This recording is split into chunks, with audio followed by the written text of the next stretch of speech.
Hi, everyone. Thank you so much for joining us today. I'm Kate Truesdell, Head of Community at Audience Awards. We are lucky enough to have Christopher Racster with us, the Executive Director of Outfest today. Thank you, Christopher, so much for joining us. No, my pleasure. So I just really want to encourage everyone on the call to ask questions. It's really nice to see your faces, and this is your chance to really interact with Christopher and pick his brain about the festival circuit and about Outfest. I think that you'll be able to see in the right-hand corner of your screen something that says raise hand. If you do that, I'll know that you have a question to ask, and I will promote you to the conversation. We'll be able to see your face, and you can ask questions. If you don't feel comfortable getting on the screen, you can definitely text me or write out your question, and I will ask your question for Christopher. So I will start off. Christopher, do you mind just telling us how you started getting involved with Outfest and came to be the executive director? Sure. The reality is I started as a filmmaker myself. So I produced 5 feature films and about 6 shorts. And in the early 2000s, Outfest selected one of my very first films and played it in a 1,200-seat amphitheater. And we got a worldwide distribution deal. So from there, throughout my whole filmmaking career, I was participating in festivals around the world, both Outfest, all over Europe, some in Central and South America, and a few in Asia. Wow. And just a little bit more background on Outfest. We were catching up a little bit before the webinar, but it's an international festival in Los Angeles. Yeah, so Outfest is a year-round media arts organization. We are best known for our film festival, but we have education and mentoring programs. We produce Outfest Fusion LGBT People of Color Film Festival, which focuses on the voices of trans and POC communities. We also program for Outfest New York, not Outfest New York, sorry, for New Fest. And our festival here is 190 films over 11 days in 6 venues to a crowd of about 35 to 40,000 people. Wow.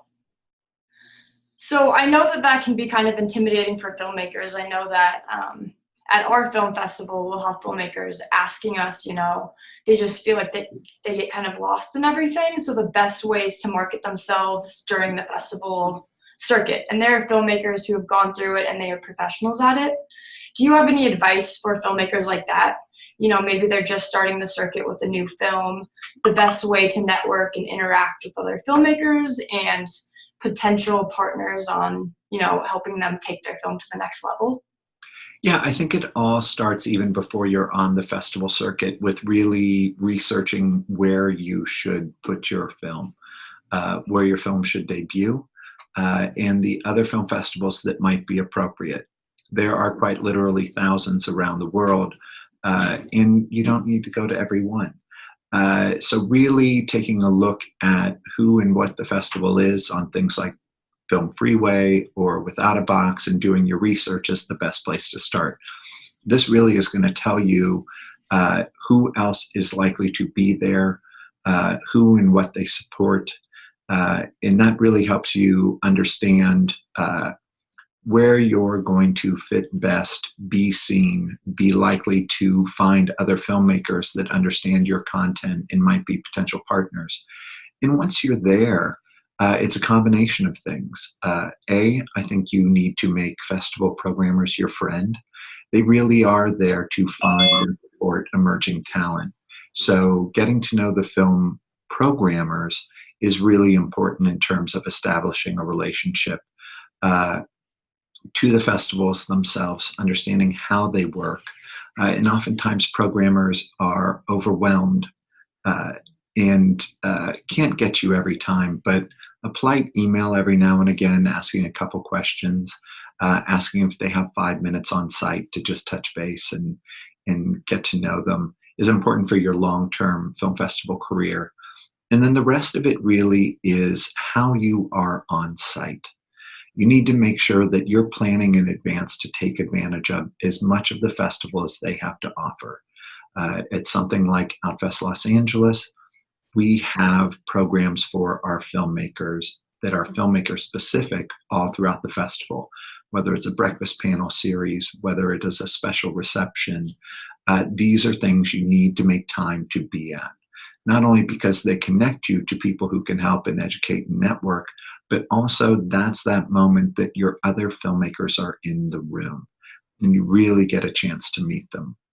I think the other really important thing is to always, always sit in the office in the audience in your own screening. Films play differently in every audience. You need to know how an audience responds. Even if you've sat through it in 5 screenings, sit through it in the next 5. It's incredibly important. Plus, it's really rewarding to hear the audience reaction and have people come up to you afterwards and want to talk to you about your film. This is a community, and you understand how they react, and it really is informative.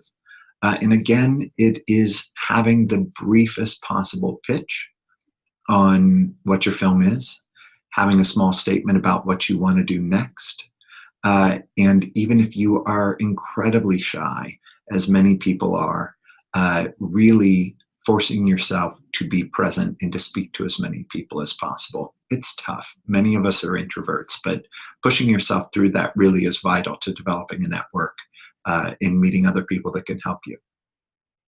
Great. Long answer to a short question. Oh, that was a great answer. I guess going kind of along with that, is it common for filmmakers to make distribution deals because of a festival, a film festival? I mean, I would imagine that that's a great networking opportunity for them.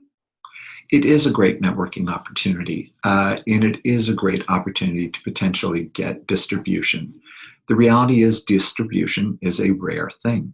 No matter what festival you're at, no matter what content might appeal to an audience. But we have a very crowded media marketplace. And truly, the only way for you to get seen and separate yourself from that crowded media marketplace is to be at film festivals where a curator has already selected your film and said, hey, this is worth looking at. That's where a distributor is going to go to first to find new films and to find new talent. So it is important to attend festivals, and you really need to, again, do your research and find out what festivals may actually have a distributor who might attend, because they don't all do that. That being said, it is also just as important to build your audience. So oftentimes going to other film festivals and building your audience and getting acclaim is just as big a part of getting distribution. I also really want to make sure people understand that if you don't get distribution, that is not a failure. Because a majority of films do not. Just because somebody doesn't distribute your film doesn't mean it's not worthy of it. And there are so many venues for self-distribution or going direct to somebody else to do sort of self-service or hybrid distribution. But in the end, it's also making sure that you, the creative, are seen. You are a commodity just as much as your film. So even though that film might not get picked up, you might get an agent. You might get a manager. You might meet that filmmaker who wants you to direct their next film or produce their next film. So participating really is about something much bigger than distribution alone. Great, thank you. Another question I have is, I think that filmmakers are often somewhat curious to how exactly the programming process works for film festivals. How does Outfest choose films? Well, that's a terrific question, because every film festival does it a little differently. And that's why it's really important to do your research and understand what that film festival is. Outfest itself is LGBTQ specific. So obviously our films all have themes or characters that are LGBTQ. You might be a filmmaker who is LGBTQ, but if your content isn't, we're not going to play it. And that's really something that you're going to divine by reading through what we might have up on Without a Box. And I don't want you to pay the submission fee and then be surprised when you get rejected. We are also a community festival, because it is just as much about drawing together a community that needs to see itself represented. And therefore, it isn't always necessarily just about the best of the best in terms of artistic merit.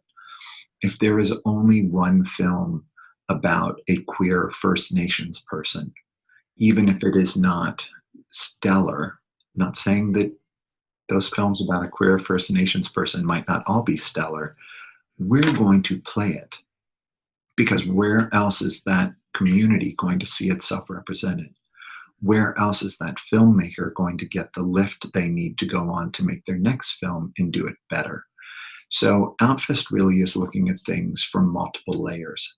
We have to be representative of all the communities that we serve. So assuring that LGBT and Q are represented is incredibly important. Making sure that all the ethnicities in gender expressions and representations are represented is very vital to who we are and what we do. So our programming is much more complex than other film festivals. Okay, so we have a question from an attendee. Let's see, he should be Christian, if you want to ask your question. Christian's muted. Oh, let's see, unmute. There you go. Awesome, thanks. Yeah, so Christopher, over the last 20 years, I saw you've done a lot of work in the with helping with public perception and acceptance of the LGBTQ community. I'm just wondering, what is it that inspired you to go down that path? How'd you get started on that? Well, I think that's a terrific question. I think it's there's a version of that, I think, that gets many people started in making film. For me, representations matter. And when you don't see yourself represented on film, you don't feel heard, you don't feel seen, and it can be really problematic. Just as when an African-American person watches television and maybe only sees themselves represented once and not in a main character, that's problematic. And I wanted to do something about that. For me, as a queer person, I originally found refuge in those films that represented me. And as I realized just how much I wanted to be a filmmaker, it meant that for me, it was important to only tell those stories, because I can tell my own story best. So it was sort of that confluence of things. And it also, filmmaking and art is a way to sort of have societal comment and create societal change. So there's a little bit of activism, a little bit of creativity, and a little bit of just needing to see myself. Awesome, thanks. Thanks, Christian. No. So I'd like to hear a little bit more about Outfest, your most recent festival that just ended. I think you were saying it ended on Sunday, so. It ended on Sunday, so we're all barely awake. Christopher is very much still in it. Can you tell us a little bit about, some of the takeaways, some of the wins that occurred at the festival this year? Well, thanks. We had a lot of wins. I think one of the biggest wins we have had is assuring that not only are we finding those voices that may not be heard, we really reach beyond just who submits to us, to go look at other festivals, to go look through the web, to ask other filmmakers what's being made, to really scour for those voices and stories that may not realize Outfest is around, so aren't submitting. And as such, we were incredibly representative, which made me happy. And we also did a great job of acquiring those audiences. Just because you have a film festival doesn't mean the audiences that are reflected in your film know of you and are attending. So audience acquisition is incredibly important to a film festival. So we did a great job there. I think two of the things I'm most proud of include our trans representation. We have always been at the forefront of trans storytelling. I don't think that there is another film festival other than trans-specific film festivals that can say they have invested as much in finding and supporting trans stories and trans filmmakers. And we have gone on to invest even more to be a part of the meaningful dialogue about the issues of representation that they have. Outfest as a community event isn't just about showing our films, it's about creating a space for meaningful dialogue, even when that dialogue is uncomfortable, because that is the power of film. It allows us to see something that we don't know, see something that is uncomfortable, and bring people together to discover, to debate, to challenge. So that was really important to me. And two great specific, one of that is we held a trans summit where we brought together SAG, Screen Actors Guild, GLAAD, a media watchdog, actors, actresses, directors, producers, casting agents, all who are dealing with the issues of trans representation, and they are not in agreement. And we had a very open and honest dialogue, and that was very productive. And then the other really was assuring that more Latinx voices were seen and heard.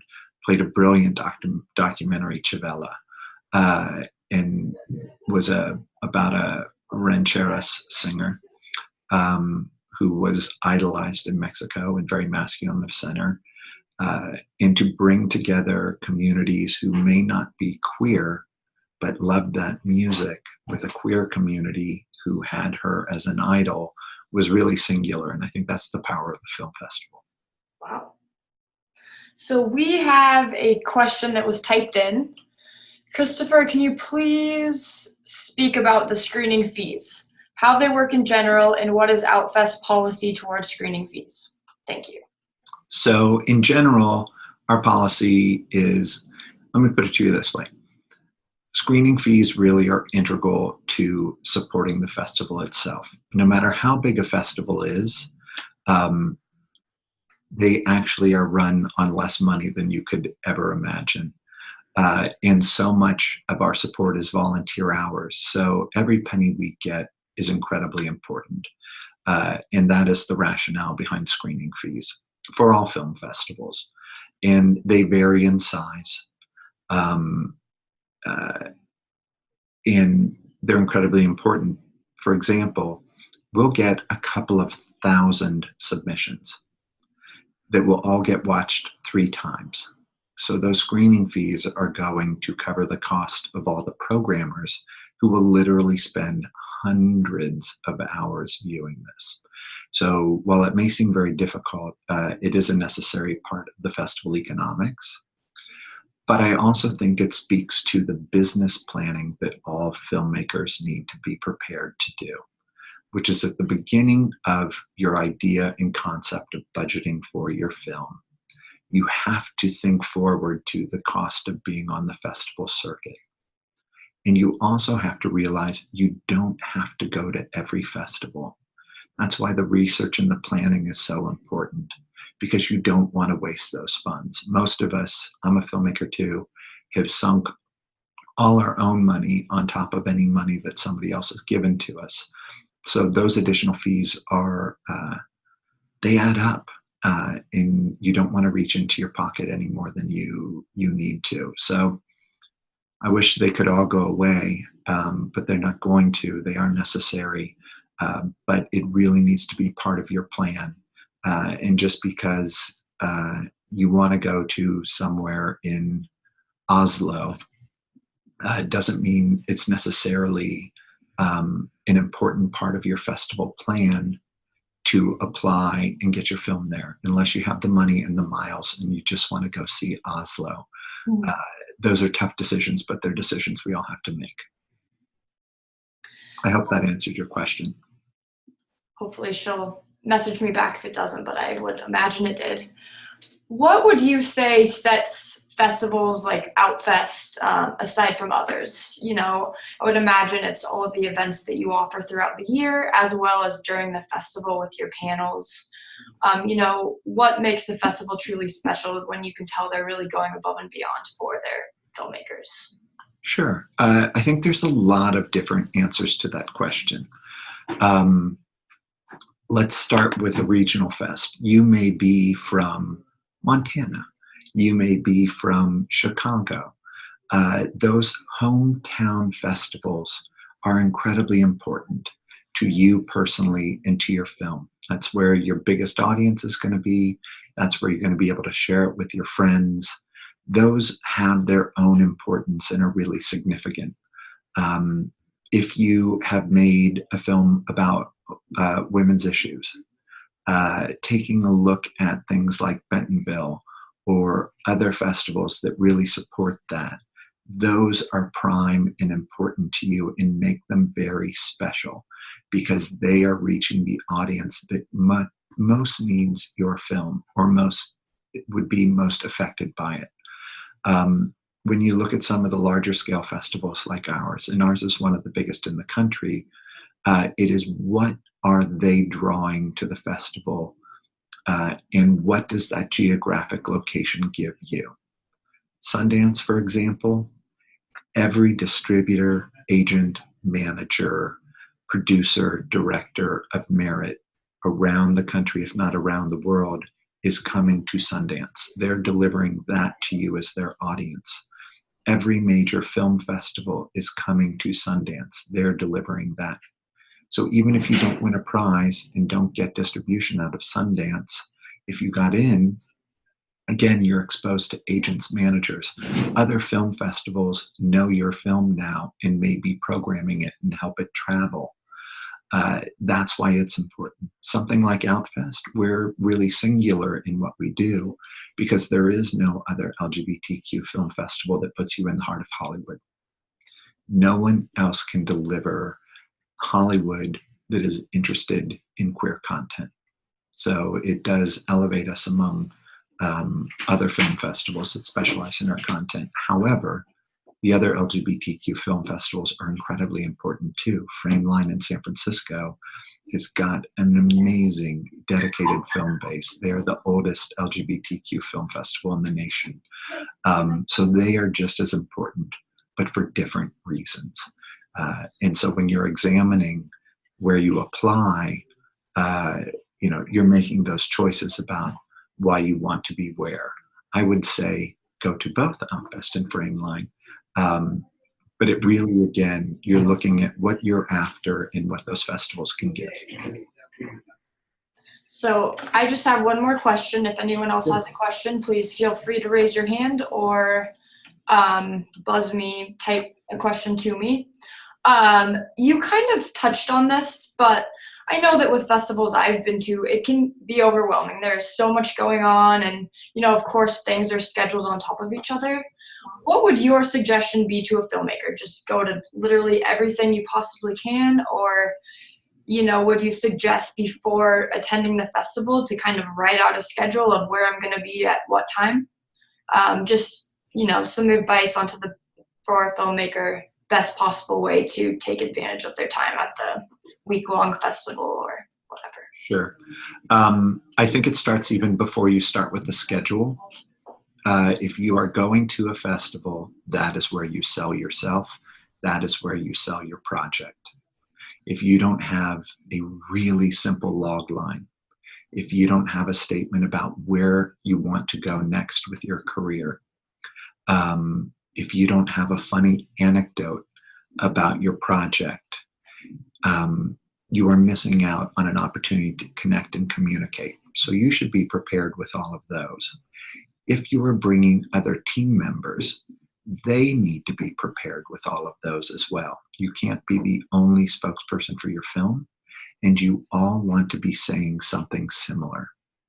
Also, you have to be prepped for Q&As. You have to really have some considered answers, some thoughts, and learn to be concise. And you need to practice on interaction with other people. So really, that's important even before you try all the rest. Then it really is looking at the schedule and what is important to you. And I think you ask yourself the question, why am I going to this film festival? What is important out of it? It might be just to have your art seen, and that is perfectly acceptable. That is a right answer. So for you, it may just be about showing your film and talking to the audience about your work, how it affected them. And if that's really what nourishes you the most, that's the right answer. If you are going to make sure you have distribution, that's a different set of business choices. And you are going to every panel or networking opportunity to find those people. If you are going to develop a set of colleagues and understand filmmaking better, it's a combination of panels and other films that may reflect where you want to go, or other filmmakers that you respect and want to get to know. So you can't do all of it, especially if you're going to receptions and have had a few cocktails. You're going to be hungover like at least one day. So you can't avoid you can't avoid that, and you can't attend everything. So it's being strategic. That is why having another significant partner there with you helps you divide and conquer. And a significant partner really is a producer or a writer. It's great to have the cinematographer and all of those people there. But from the business aspect, your writer, your director, your producer are the best from a sales standpoint. If you can get talent there that means something, that is great too. I love having talent there. It's important. It makes a fun and more interactive environment, and is exciting, and everybody gets to share in it. But unless it's really somebody who's going to get media coverage or an interview, it doesn't have to be them either. But really, it's that core group that can help sell your project. Great, thank you. Wow, I hope everyone's taking notes over there. That was a wonderful answer. So we have a follow-up question to the festival fee question. Uh-huh. And that says, thank you for answering. I believe the previous answer was in relation to festival fees, which I did make it sound like that. I was referring to the screening fees that filmmakers receive from screening their film at a festival. Got it. In the past, the festivals helped me with travel, but in my research and reading various books, filmmakers were advised to charge screening fees, and some filmmakers seem to be able to make money doing that. That's a terrific question. The first answer is not every festival pays fees. Not every festival pays for travel or accommodations. The reality is an overwhelming majority of festivals are run on a very tight budget, and oftentimes by a largely volunteer base, even if they seem like they're quite large. So those are not within their capabilities. And in reality, if they are paying for fees, they're paying fees for a couple of anchor films, something that has come from a much larger festival or something that is about to get distribution, and it is critical to the prominence of their festival. I wish we could pay everybody that screens. We can't, and we don't. Fees are getting smaller simply because, again, economics continue to shift, and when there is pressure on the entertainment industry, there's pressure on festivals as well. Festivals in Europe tend to be able to pay for fees and transportation more because they receive a significant amount of government funding, which does not exist whatsoever in the United States. Oftentimes, if people are able to put something towards your participation, it might be an either or. It might be we'll pay you X amount in a fee, or we'll fly you out. It might be no fee, we'll fly you up and we'll give you one night in a hotel room, or any combination there. It's going to vary wildly. It never hurts to ask, but when you get a no, that is when it helps to politely push a little. But remember, these people are your friends, and whether, and they're there to support you. And before you decide that means you're not going to play, because you need those fees, you need to take into consideration what is the strategic value of that festival. Sundance is not going to pay you a fee. Sundance only can accommodate or fly in part of their filmmakers. A majority of filmmakers are paying for their travel and accommodation themselves. But who's going to pass up getting accepted to Sundance? So it's really complicated. It's about having really polite and honest conversations with the programmers, and they will do what they can for you. But it will vary wildly. If you make a demand to charge a screening fee at every festival, you will lessen the number of festivals that will play. So it's a conversation, and it will vary again and again. And please do remember, it is never a reflection of the worth of your project. It is never a reflection of the quality of your project or your talent if someone says no. It's about limited funds. Great. Thank you, and thank you for that question. She says, thank you very much. Christopher, thank you. This has been a wonderful discussion. We will be posting it on our social media page if anyone would like to go back and review. Next, I believe Thursday, we will have another ProConvo with Sam Winter. He works for Vice Media. So it'll be the same concept. You can come on and ask him any questions you would like. I'm going to watch that one. Vice Media is incredible. Yes. Now I'm excited. You are more than welcome to join. It's a free convo. Thank you again so much, Christopher. It's been very special. Thanks for the opportunity. Have a great afternoon. You too.